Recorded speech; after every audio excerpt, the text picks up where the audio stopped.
అందరికీ నమస్కారం. ముందుగా ఈ వీడియోకి ఒక లైక్ కొట్టి మన ఛానల్ని సబ్స్క్రైబ్ చేసుకోండి. అన్నం పరబ్రహ్మ స్వరూపం కాబట్టి వాస్తు ప్రకారం భోజనం చేసేటప్పుడు సరైన దిశలో కూర్చుని భోజనం చేయాలి. భోజనం చేసేటప్పుడు మీరు కూర్చునే దిశలో బట్టి మీ ఆయుష్ పెరుగుతుంది. కానీ తప్పుడు దిశలో కూర్చుని భోజనం చేస్తే అనారోగ్య సమస్యలు, డబ్బు సమస్యలు వెంటాడుతాయి. కాబట్టి భోజనం చేసేటప్పుడు పాటించాల్సిన ముఖ్యమైన నియమాలు: ఏ దిశలో కూర్చుని భోజనం చేయాలి, అలాగే రాత్రిపూట ఏ దిశలో నిద్రించాలి, ఏ దిశలో నిద్రపోకూడదు, ఈ వీడియోలో తెలుసుకుందాం. ముందుగా ఈ వీడియోకి ఒక లైక్ కొట్టి ప్రతి ఒక్కరూ ఓం నమః శివాయ అని కామెంట్ చేయండి. తూర్పు దిశ అంటేనే సూర్యుడికి మరియు దేవతలకు నిలయం. కాబట్టి భోజనం చేసే సమయంలో తూర్పు ముఖంగా కూర్చుని భోజనం చేయాలి. ఎందుకంటే తూర్పు ముఖంగా కూర్చుని భోజనం చేస్తే మీ ఆయుష్ పెరుగుతుంది, అలాగే జీర్ణక్రియ మెరుగుపడుతుంది. మీరు తిన్న ఆహారం శరీరంలో శక్తిని నింపుతుంది. ముఖ్యంగా విద్యార్థులు తూర్పు ముఖంగా కూర్చుని భోజనం చేస్తే ఏకాగ్రత, జ్ఞాపక శక్తి పెరుగుతుంది. ఇక ఉత్తర దిశ కుబేరుడికి మరియు బుధగ్రహానికి సంబంధించిన స్థానం. కాబట్టి ఉత్తరముఖంగా కూర్చుని భోజనం చేస్తే మీ ఇంటి సంపద విపరీతంగా పెరిగిపోతుంది. ఉత్తర దిశలో కూర్చుని భోజనం చేస్తే మీ సంపద పెరగడంతో పాటు మనసు కూడా ప్రశాంతంగా ఉంటుంది. ముఖ్యంగా కెరీర్లో ఎదుగుదల కోరుకునేవారు, వ్యాపారస్తులు మరియు కొత్తగా పనులు ప్రారంభించే వారికి ఉత్తర దిశ బాగా కలిసి వస్తుంది. ఇక పడమర దిశ వరుణదేవుడికి నిలయం. కాబట్టి పడమర ముఖంగా కూర్చుని భోజనం చేస్తే ఆరోగ్యానికి చాలా మంచిది. అనారోగ్య సమస్యలు కూడా తొలగిపోతాయి. ఇక దక్షిణ దిశ యమధర్మరాజుకు మరియు పితృదేవతలకు నిలయం. కాబట్టి దక్షిణ ముఖంగా కూర్చుని భోజనం చేయకూడదు. దీనివల్ల అనారోగ్య సమస్యలు, ప్రమాదాలు, కుటుంబంలో గొడవలు కలుగుతాయని వాస్తుశాస్త్రం వివరిస్తుంది. కాబట్టి పొరపాటున కూడా దక్షిణముఖంగా కూర్చుని భోజనం చెయ్యకండి. అలాగే భోజనం చేసేటప్పుడు ఇంటి మూలలో కూర్చుని భోజనం చెయ్యకండి. దీనివల్ల మీ కుటుంబంలో గొడవలు జరుగుతాయి. ఇక భోజనం చేసేటప్పుడు తప్పకుండా కొన్ని నియమాలు పాటించాలి. అందులో మొదటిగా నేలపైన కూర్చుని భోజనం చేయాలి. అంతేకాని మంచం పైన కూర్చుని భోజనం చేయకూడదు. మంచం పైన కూర్చుని భోజనం చేస్తే దరిద్రం పడుతుందని, అప్పుల పాలవుతారని నమ్మకం. ఇక భోజనం చేసే ముందు చేతులు, కాళ్ళు, నోటిని శుభ్రంగా కడుక్కోవాలి. తడి కాళ్ళతో కూర్చుని భోజనం చేస్తే మీ ఆయుష్ పెరుగుతుంది. అయితే భోజనం చేసేటప్పుడు పొరపాటున కూడా కాళ్లకు చెప్పులు వేసుకోకూడదు. చెప్పులు వేసుకుని అన్నం తింటే అత్యంత దరిద్రం. దీనివల్ల కటిక పేదరికం ఏర్పడుతుంది. అలాగే తలస్నానం చేసిన తర్వాత జుట్టు తడిగా ఉన్నప్పుడు కూడా భోజనం చేయకూడదు. ముఖ్యంగా ఆడవారు జుట్టు విరబోసుకుని భోజనం చేయకూడదు. దీనివల్ల ప్రతికూల శక్తులు ఆకర్షిస్తాయి. అలాగే పగిలిపోయిన ప్లేట్లో అన్నం తినకూడదు. అలా తింటే దరిద్రం వెంటాడుతుంది. ప్లేట్లో అన్నం పెట్టుకునేటప్పుడు ముందుగా కూర వేసుకుని తర్వాత అన్నం వడ్డించుకోవాలి. అంతేకాని ముందుగా అన్నం పెట్టుకుని కూర వేసుకోకూడదు. అన్నిటికన్నా ముఖ్యంగా అరటి ఆకుపైన భోజనం చేస్తే మన ఆయుష్ పెరుగుతుందట. అరటి ఆకుపైన వేడివేడి అన్నం కలిపి తింటే మన శరీరంలో ఉన్న రోగాలు నశిస్తాయి. అలాగే మోదుగా ఆకులతో చేసిన విస్తరాకు పైన భోజనం చేస్తే సిరి సంపదలు కలుగుతాయని, తెలివితేటలు పెరుగుతాయని నమ్మకం. అలాగే తామరాకు పైన భోజనం చేస్తే సాక్షాత్తు లక్ష్మీదేవి అనుగ్రహం సులభంగా కలుగుతుంది.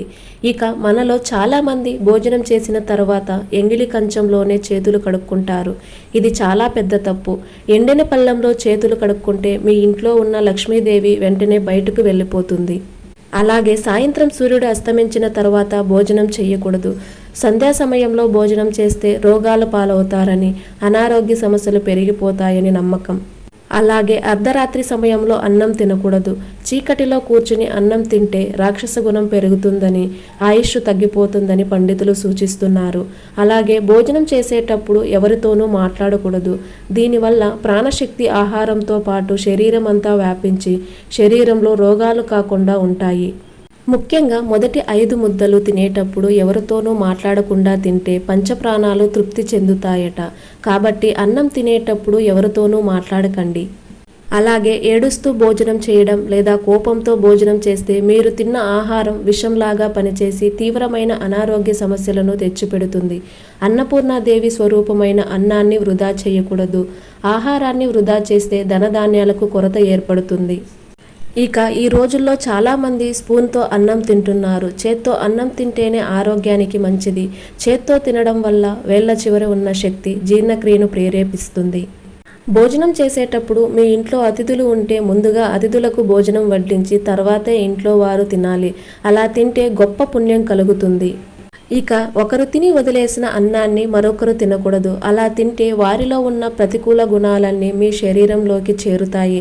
అన్నం తినేటప్పుడు కాలుపై కాలు వేసుకోకూడదు. అలా తింటే మీ ఇంటి సంపద తగ్గిపోతుంది. అలాగే భోజనం చేసేటప్పుడు వేళ్లను నోట్లో పెట్టుకుని నాకకూడదు. దీనివల్ల మీ ఇంటికి కటిక పేదరికం ఏర్పడుతుంది. అలాగే భోజనం మధ్యలో నీళ్లు తాగకూడదు. భోజనం చేసిన అరగంట తర్వాత నీళ్లు తాగితే ఆరోగ్యానికి మంచిది. అయితే భోజనం మధ్యలో ఒక చుక్క నీరు తాగాలి. అలా తాగితే అమృతంతో సమానమట. కానీ భోజనం చివర్లో నీళ్లు తాగితే మాత్రం అది విషంలాగా పనిచేస్తుంది. ఇక రాత్రిపూట నిద్రించేటప్పుడు కూడా కొన్ని దిశల్లో తలపెట్టి నిద్రపోకూడదు. ఏ దిశలో తలపెట్టి నిద్రించాలి, ఏ దిశలో తలపెట్టి నిద్రపోకూడదో ఇప్పుడు తెలుసుకుందాం. తూర్పు వైపు తలపెట్టి నిద్రిస్తే జ్ఞాపక శక్తి, తెలివితేటలు పెరుగుతాయి. అలాగే దక్షిణ వైపు తలపెట్టి నిద్రపోతే చాలా మంచిది. దక్షిణంలో తలపెట్టి నిద్రిస్తే మీ ఆయుష్ పెరుగుతుంది. అనారోగ్య సమస్యలన్నీ తొలగిపోతాయి. అయితే పొరపాటున కూడా పడమర మరియు ఉత్తర దిశలో తలపెట్టి నిద్రపోకూడదు. పడమర దిశలో తలపెట్టి నిద్రిస్తే మానసిక ప్రశాంతత ఉండదు. ఇక ఉత్తర దిశలో తలపెట్టి నిద్రిస్తే గుండె సమస్యలు వస్తాయి. అలాగే పీడకలలు ఎక్కువగా వస్తాయి. కాబట్టి పడమర దిశలో కానీ ఉత్తర దిశలో కానీ తలపెట్టి నిద్రపోకండి. ఇక భార్యాభర్తలు నిద్రించేటప్పుడు భర్తకు కుడివైపున భార్య నిద్రించాలి. అప్పుడే దంపతులు మధ్య ప్రేమానురాగాలు పెరుగుతాయి. లేదంటే గొడవలు ఏర్పడతాయి. అలాగే రాత్రిపూట నిద్రించేటప్పుడు ఎడమవైపుకు తిరిగి నిద్రించాలి. దీనివల్ల జీర్ణశక్తి పెరుగుతుంది. కానీ పొరపాటున కూడా కుడివైపుకు తిరిగి నిద్రపోకూడదు. అలా నిద్రిస్తే అజీర్ణ సమస్యలు పెరుగుతాయి. అలాగే బోర్లా పడుకొని నిద్రపోకూడదు. దీనివల్ల నడుము నొప్పి త్వరగా వచ్చేస్తుంది. ఇక మధ్యాహ్న సమయంలో మరియు సాయంత్ర సమయంలో ఇంట్లో నిద్రపోకూడదు. పగటిపూట నిద్రపోతే మీ ఇంట్లోకి లక్ష్మీదేవి అడుగు పెట్టదు. మీరు నిద్రించే మంచం కింద ఇనుప వస్తువులు ఉండకూడదు. అలా ఉంటే పీడకలలు వస్తాయి. ప్రశాంతమైన నిద్ర పట్టాలంటే రాత్రి పడుకునే ముందు ఒక రాగి చెంబులో నీళ్లు పోసి మీ తల దగ్గర పెట్టుకోండి. ఇలా చేస్తే పీడకలలు రాకుండా ప్రశాంతమైన నిద్ర పడుతుంది. మీరు నిద్రించే మంచానికి ఎదురుగా అద్దం ఉండకూడదు. అలాగే తల దగ్గర మొబైల్ ఫోన్లు పెట్టుకుని నిద్రపోకూడదు. ముఖ్యంగా వివాహమైన ఆడవారు జుట్టు విరబోసుకుని నిద్రపోకూడదు. అలా నిద్రిస్తే పీడకలలు ఎక్కువగా వస్తాయి. నిద్రలో ఎప్పుడైనా పీడకలలు వస్తే వెంటనే శివుడిని తలుచుకొని మంచినీళ్లు తాగండి. ఎలాంటి దోషం లేకుండా ఉంటుంది. ఈ వీడియో మీకు నచ్చినట్లయితే ఒక లైక్ కొట్టి మీకున్న ధర్మ సందేహాలకు కామెంట్ చేయండి. ఓం నమః శివాయ.